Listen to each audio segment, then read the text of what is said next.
Welcome to Hadley Presents. I'm your host, Ricky Enger, inviting you to sit back, relax, and enjoy a conversation with the experts. In this episode, Hadley's Chief Program Officer, Ed Haines, joins us to discuss strategies for self defense. Welcome to the show, Ed. Thanks, Ricky. Very glad to be here. So glad to have you. And if anyone is listening who has been with Hadley for a while, they're probably delighted that you're here to talk about self defense because I know that you actually taught this course when Hadley had more of a focus on courses as opposed to workshops that we do now. But before we get into talking about self defense, maybe you can just give us a bit of background about yourself, especially as it relates to your experience with self-defense.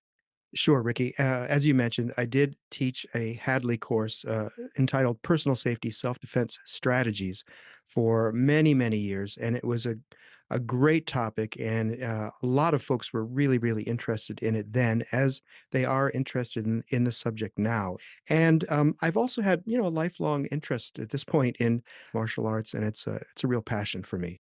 Wonderful, and we're happy to have you here to talk about it. And as you alluded to, this was a really popular topic when you taught it previously, and it comes up all the time, even now, people asking for strategies and things like that. So, why do you suppose this is so top of mind for our members or our audience?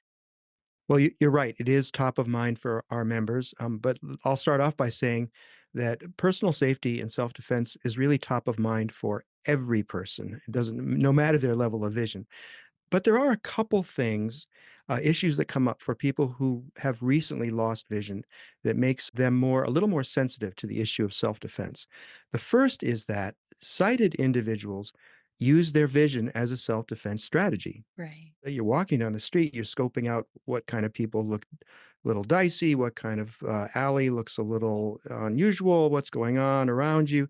So you're using your vision a lot. So if you lose that capacity to use your vision as a self-defense strategy, and you haven't learned new strategies to take its place, it naturally you become a little more nervous and you wonder, how am I going to cope? The other issue is it's something that comes up, particularly in the United States, is that when you recently have lost your vision, very commonly you've also lost the ability to drive a private vehicle. Right. And that, this comes up all the time. I used to ask folks I worked with, what's the most dangerous situation that you've ever been in? And 90% of the time they'd say the bus stop. When you have to use public transportation, you are constantly compelled to be in public areas where you can't control the people around you. You can't control who's going to be sitting next to you, who's going to be walking towards you. You have to stay in one spot. You can't move if you feel nervous because you're waiting for transportation. You're waiting on street corners, for Uber rides, in front of grocery stores for the paratransit. So using public transportation brings a whole new level of awareness of potentially dangerous situations, and that's something people really grapple with initially. Those are all really good points, and I'd never framed it in quite that way. When you have a personal vehicle, it feels a bit more like you have some control that now you don't anymore. So that's really interesting.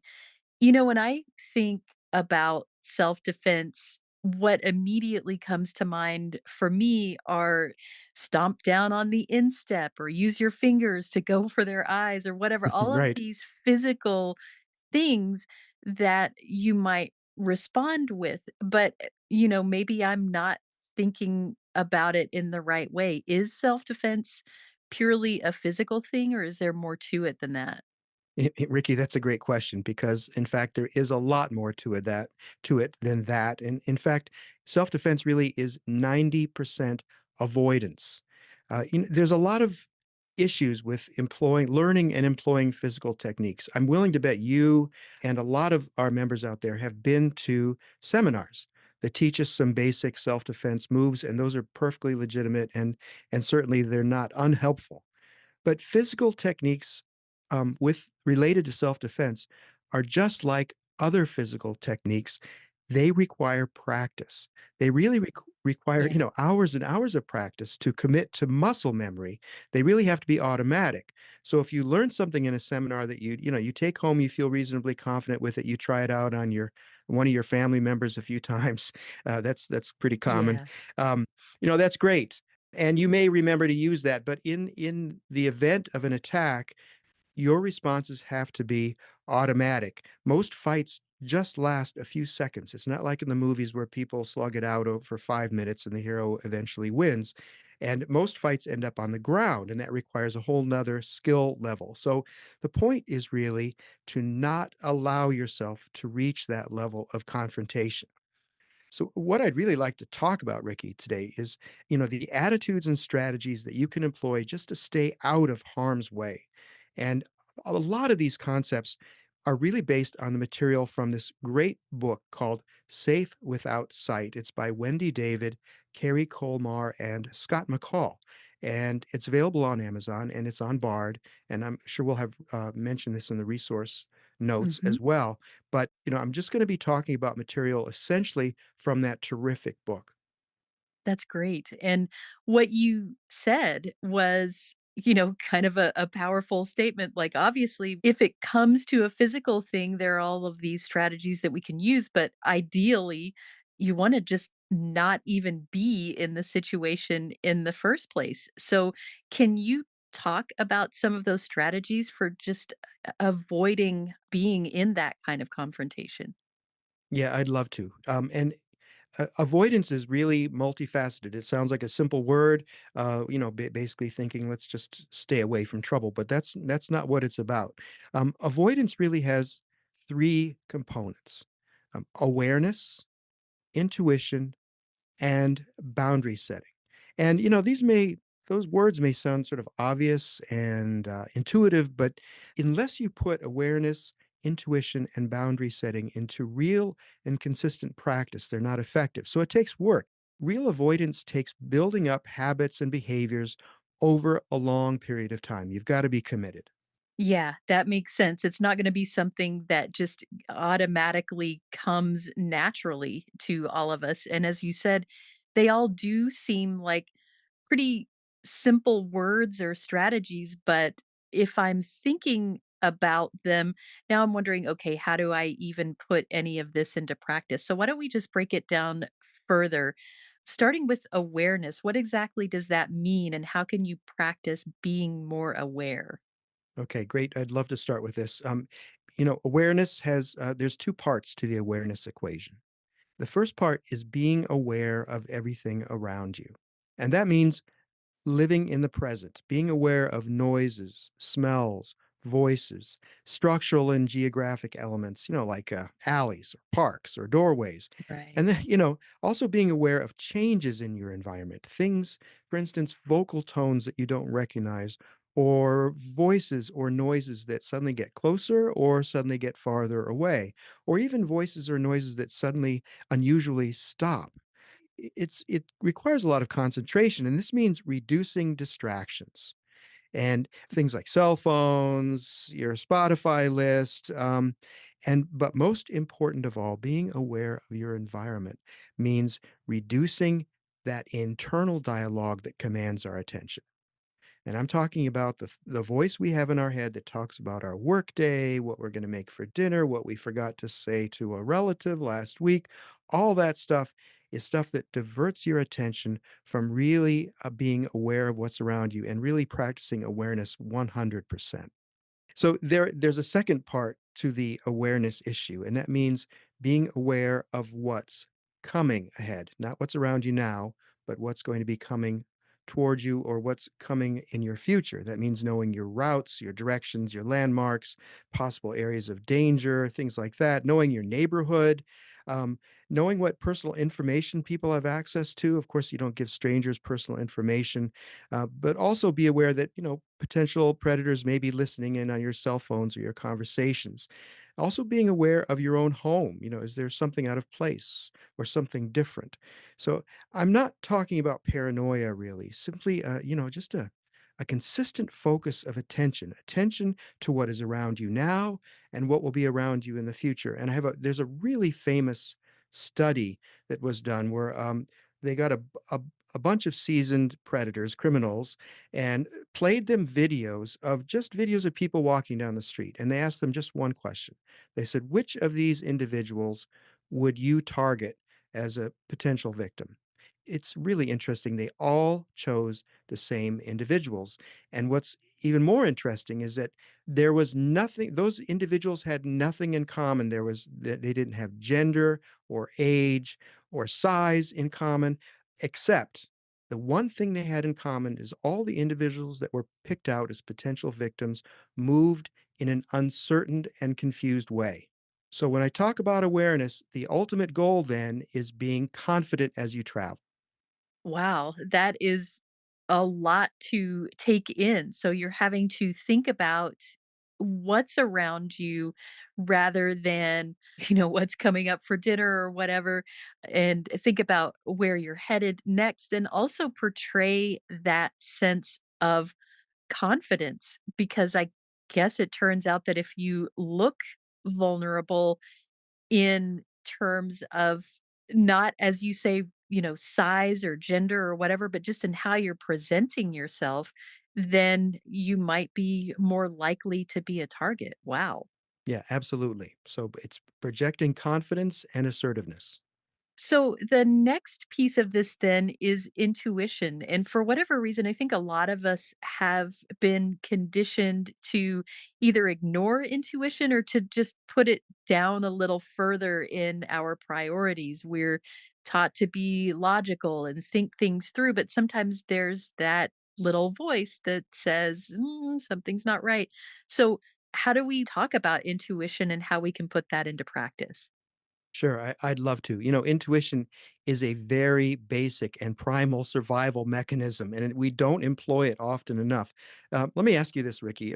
Have you ever had a conversation with someone and the subject matter seemed, innocent enough, but it didn't feel that way? The conversation didn't feel comfortable. Oh, yeah, definitely, like, I couldn't point to anything specific, but there was just that feeling of, "There's more here than is on the surface." Absolutely. And then have you ever walked into a room, like an office or a classroom, and just something fell off? Oh, this happens a lot, and Yeah. because, again, I can't point to it that I'm thinking, "Well, it's all fine," or whatever, but yeah, there is that feeling, just the hair might stand up a little bit, or you get that little niggling feeling in the pit of your stomach, something's not right.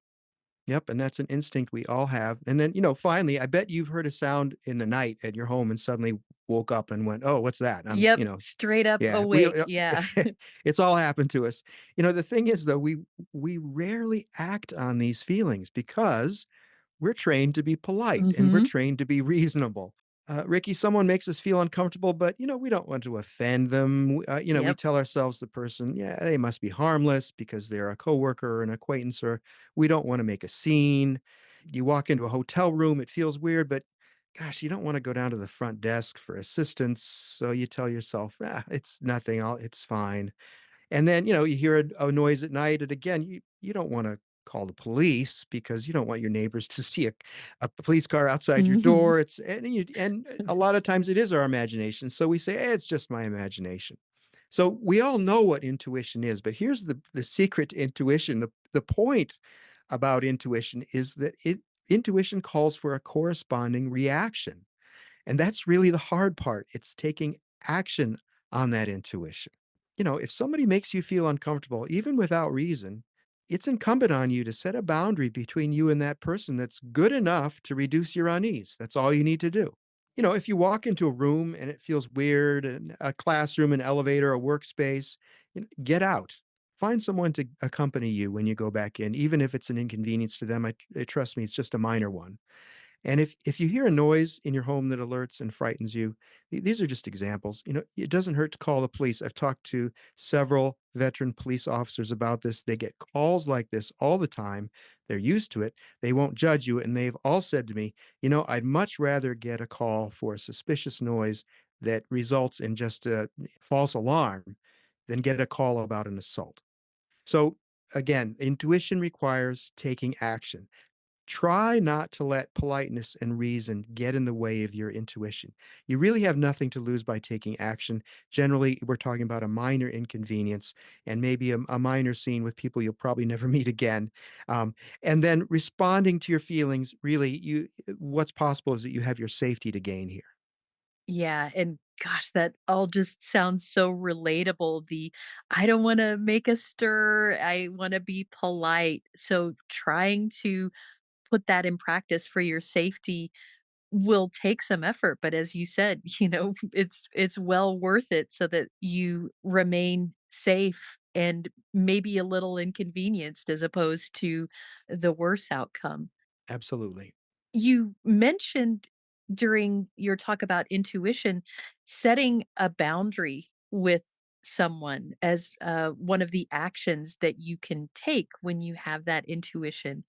That doesn't come naturally to a lot of people. And I think important to define what that even means and how you would go about it. So, can you talk about boundary setting?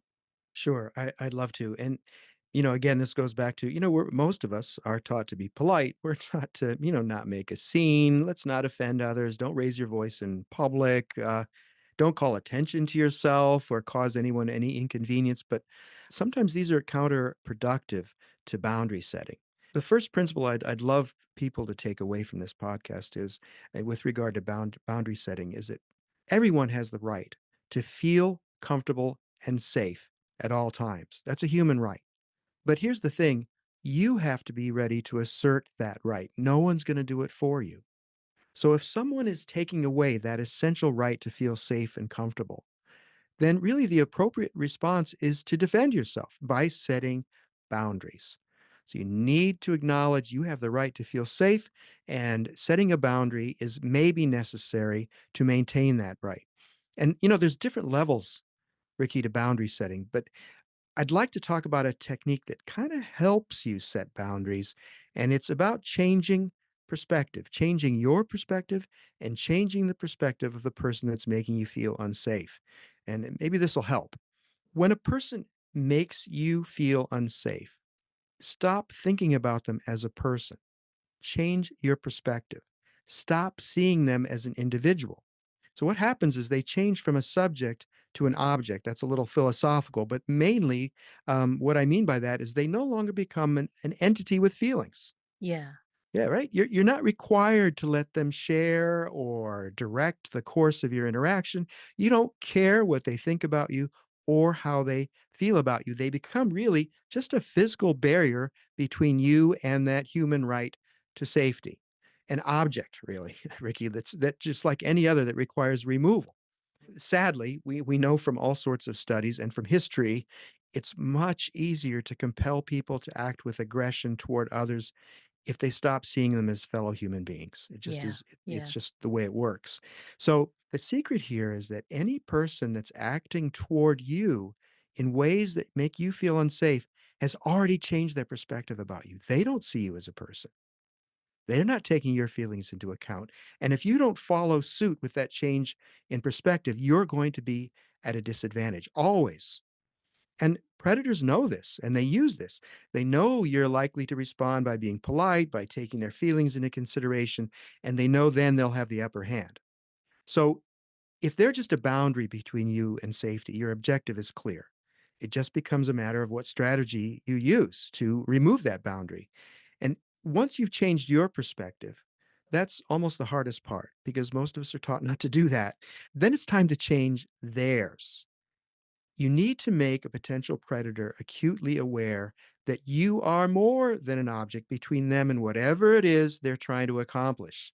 So you need to insist that your feelings and agenda will be considered and make it clear to them you're going to direct the course of interaction with them and don't let yourself be perceived as a victim.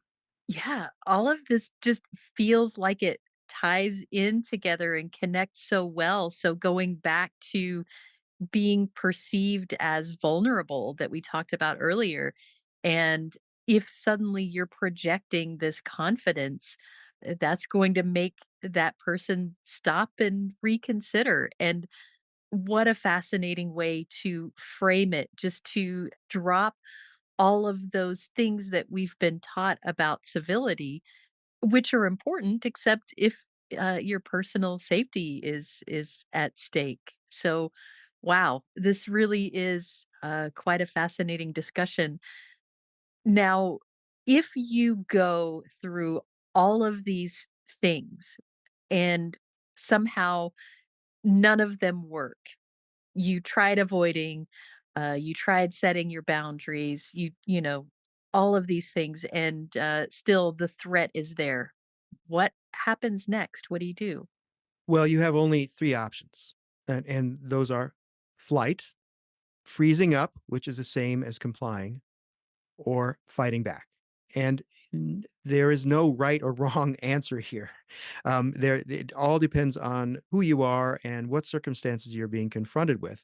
But if you're going to fight back, the first rule about fighting back is that there are no rules. You have to be willing to do whatever you can do to survive. And that means being willing to physically harm your attacker, being willing to be seriously injured in order to survive, and acting quickly as humanly possible. And these aren't easy decisions. It's helpful to think about this way beforehand. Because if you're not trained, if you don't have extensive training, you won't have that level of detachment that, say, a professional fighter is going to have. That sort of chess match attitude where, it becomes, it's not necessarily a physical confrontation. It's about what move you're going to do when, and looking forward into the future, right? You're not in a movie. You're basically fighting for survival. So it helps, though, to make yourself mad. If you're afraid, try to turn your fear into anger and really become just outraged that this person is trying to hurt you and deprive you of your safety or even your life or your future. There's no good answers to this. It all depends on the situation. But if you decide to fight back, don't hesitate to do everything you possibly can. I'll give you an example. I worked with an older gentleman who was actually on the ground. His assailant was kneeling over him, and this is going to sound graphic, but the gentleman reached in his pocket, pulled out a pen, and stabbed his assailant in the eye. So, that being said, the assailant immediately left the scene, and then, in fact, the police found him in an emergency room later. But I tell you this story to say that that's an example of being willing to do whatever you have to do to survive, and that means including injuring your attacker or being willing to be injured yourself. Wow, there's really so much to think about here, and a lot of it is stuff I really hadn't considered before, and what I'm coming away with here is that it does take practice. It does take thinking about things ahead of time so that you can have that muscle memory to know what to do next rather than trying to make these essential decisions on the fly, having never thought about any of it before. So, all of this is really, really good. Any final advice that you would leave people with? I have one last piece of advice. Never let yourself be taken to a second crime scene. If someone tells you that if you come with them, everything will be fine and you'll be safe, you can assume they're lying. People who allow themselves to be taken to a second crime scene have about a 2% chance of survival. So that would, if I could leave you with parting words, and I know this is not a happy topic, but don't let yourself be taken to a second crime scene under any circumstances. So, whatever it takes, scream, yell, kick, fight, anything. Yeah.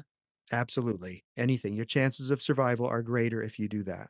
Thank you so much for that. And could you repeat the name of the book for if people would like some further reading on this, and certainly we'll have it in the show notes.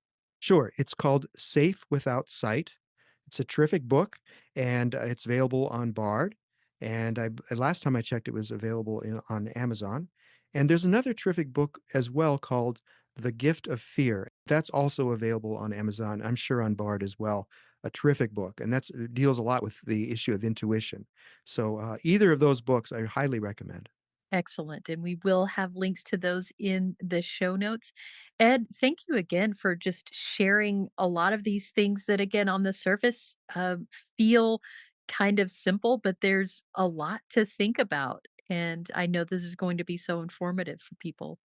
Well, I really appreciate you having me on to talk about this topic. It's an important one. Indeed. Thank you so much. Thanks. Got something to say?